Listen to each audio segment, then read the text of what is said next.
Bien, cada programa vamos a traer canciones o música de bandas, músicos emergentes de Bahía Blanca, así que si tenés un músico o un música banda que quieras recomendar, déjanosla en @Radio Trafquinto, Radio TFK, perdón, y en el chat del vivo también.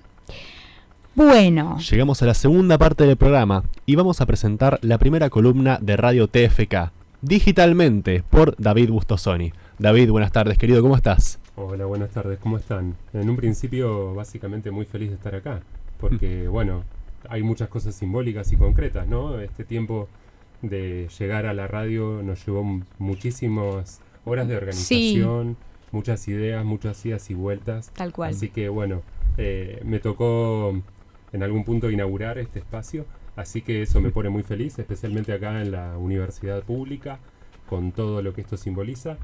Y me parece como punto de partida interesante que venía hablando Astor justamente sobre la experiencia radial y los consumos culturales.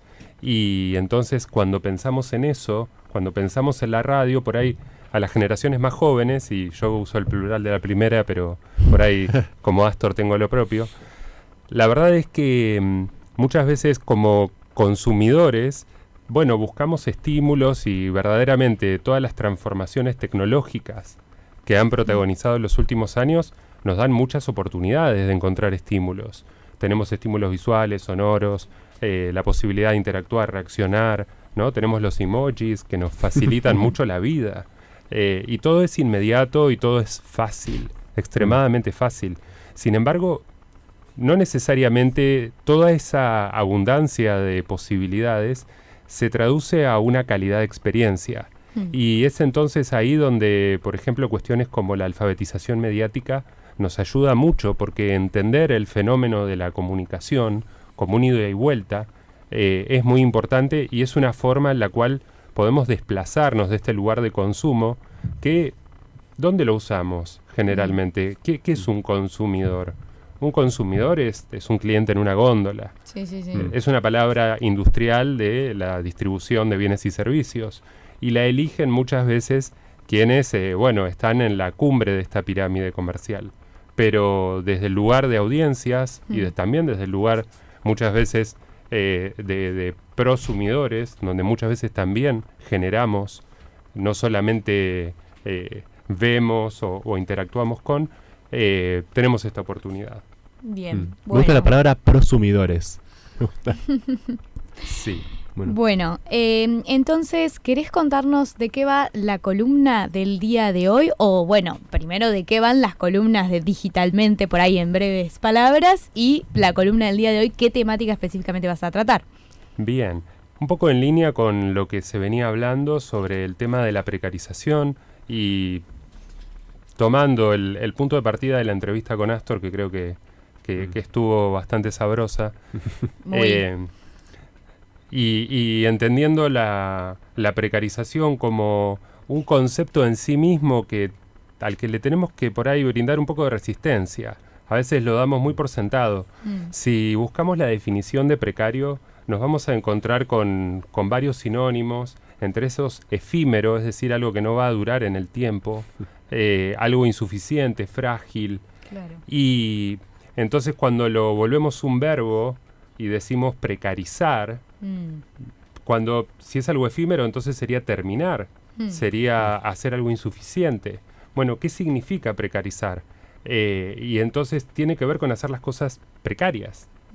Y creo que hay algo que tenemos que reflexionar, y esta es una columna de tecnología, se llama Digitalmente, yo soy docente de alfabetización digital, pero ¿por qué estoy hablando de esto? Bueno, porque lo digital nos ha traído un montón de ventajas, ha multiplicado casi geométricamente niveles de productividad en los últimos 70 años.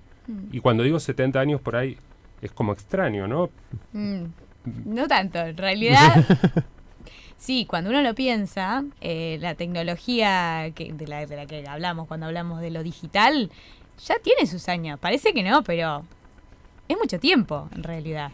Es mucho tiempo. La radio, por ejemplo, tiene más de un siglo, igual que el cine. Claro.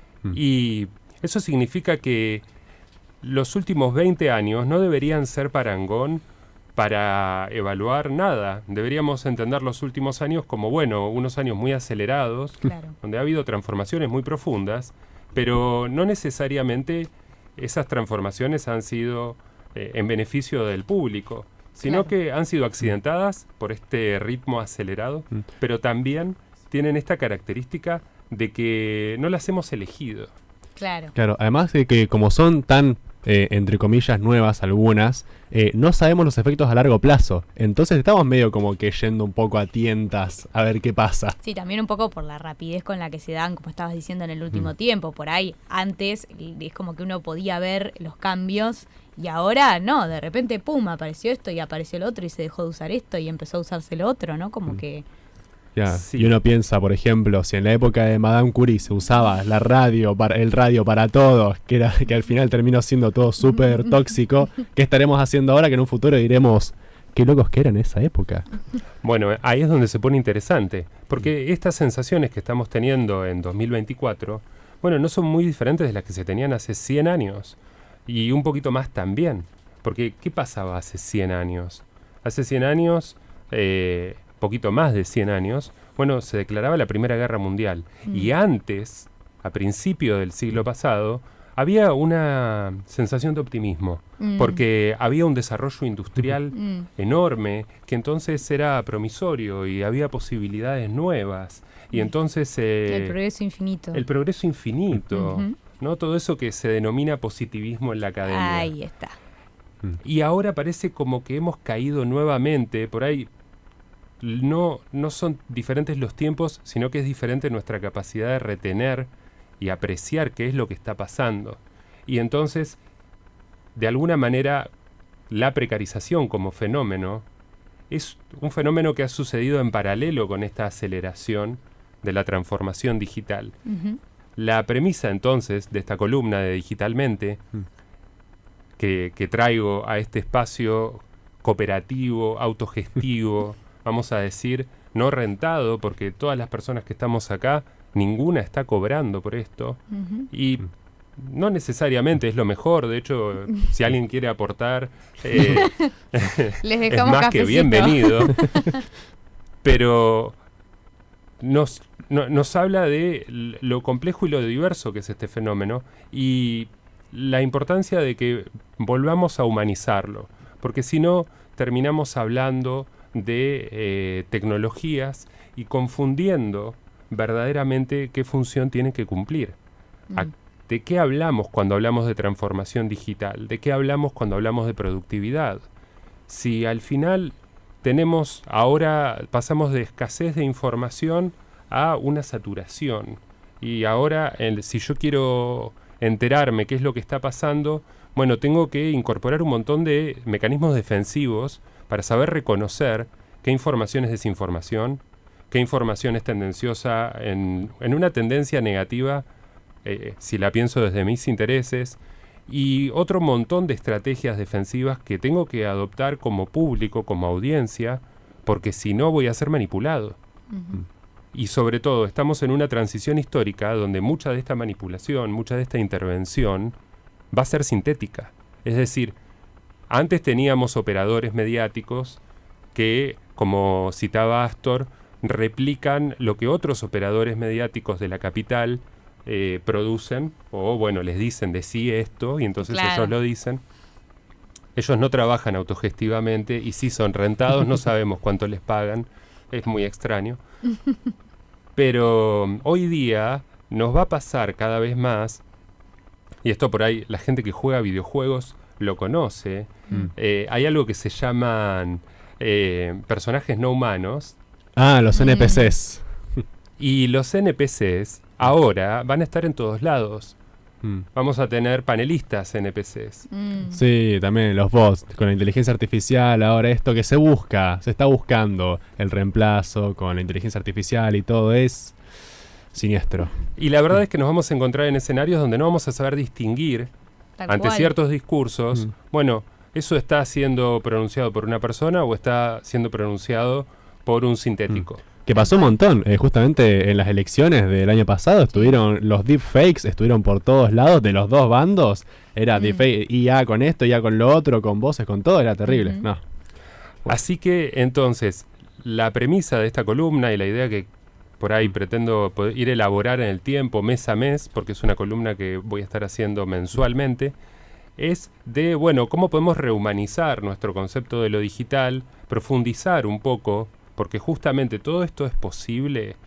Nos puede manipular un operador político que finge ser un periodista, o nos puede manipular un robot que se comporta como operador político que finge ser periodista, en la medida en la que no tenemos fortalezas en nuestra capacidad de alfabetización mediática y desconocemos acerca de cómo funciona lo digital.